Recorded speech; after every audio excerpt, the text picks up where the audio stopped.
Okay guys, just a quick tutorial about our June 13th guys only Pikes Peak Ascent. Here's what we're going to cover. Number 1, things to expect. 2, what not to do based on my mistakes of the past. Number 3, what not to wear, more mistakes. Number 4, what to do, the right training, the right things. What to bring, the right gear and clothing. So let's jump right in. Here are the things to expect. First of all, this is an exhilarating experience when it is well planned and executed. So let's do our planning so it can be a great event. It's the greatest base-to-base climb in Colorado. It'll be about a 7,000 foot altitude gain in 12 plus miles. Our trail begins in West Manitou Springs near the Cog Railway. In fact, we will most likely ride the Cog back down. So the trailhead begins in Manitou Springs. That's where our ascent will begin. Next, there are 3 distinct segments to this climb. Number 1, first from the trailhead to bar camp. This is the easiest part with an elevation gain of approximately 1,200 feet and approximately, I've got 4 miles, it's actually closer to 6 miles. It's gently rolling terrain with aspen forests, meadows, and great views of Pikes Peak. This brings us to bar camp. It is about halfway up the mountain. It's at an elevation of about 10,200 feet. It's at that camp you can refill your water, buy snacks, and rest.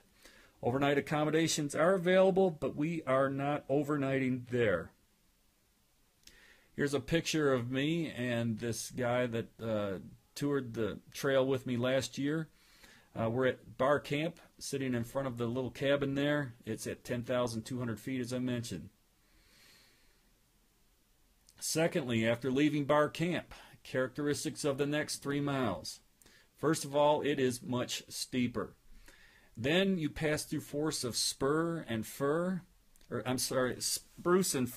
Then you come to an area of very old dwarf trees.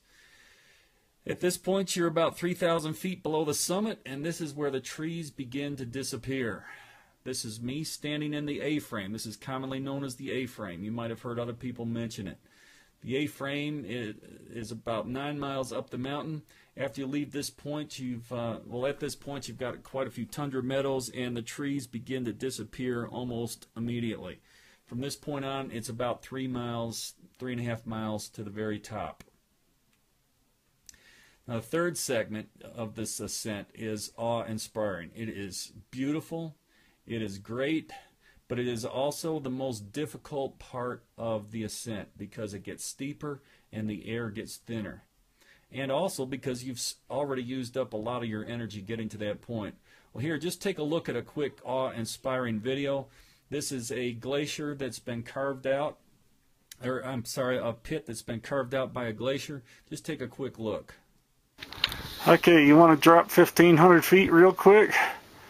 There you go. That's actually much steeper than it looks. The next thing that you'll come up on are what is referred to as the 16 Golden Stairs. This is a series of short, steep switchbacks. They're very difficult, very hard, but when you get to this point, you know that you've only got about a half a mile to the top. Victory is in sight. It's also one of the most difficult parts, but you know you've got to make it. You can't turn back. It's too far to go back. You've got to make it to the top, which you will, and you know you're going to be successful. Now, it's the most difficult because of the short, steep switchbacks. The air is much thinner. It's more difficult to breathe. The weather is also unpredictable. Thunderstorms can begin to develop in anywhere from early to late afternoon.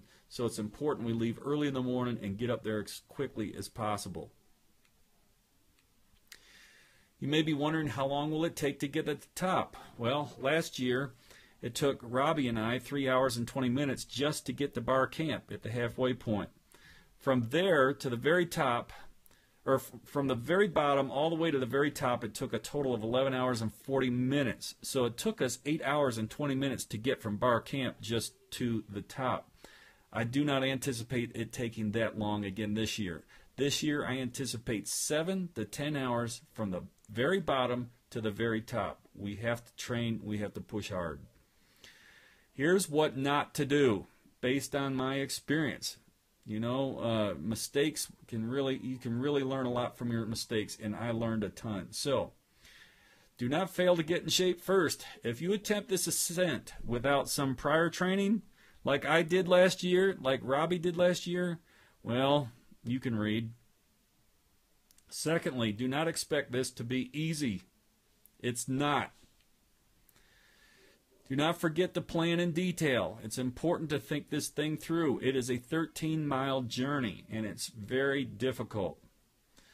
Do not use improper gear and clothing. If you do, you can still make it to the top, but you are going to pay the price, let me tell you. Here's what not to wear. Do not wear cotton and cotton blend clothing. Doesn't dry quickly enough. If you begin to perspire at the lower elevation, by the time you get to the top, that perspiration will still be in that cotton garment, and you will become very cold. So do not wear cotton and cotton blend clothing. Wear the synthetics. Do not wear heavy, clunky shoes or boots like I did last year. They will seem like they weigh 400 pounds each by the time you get to the top. Do not wear heavy layers of the wrong clothes.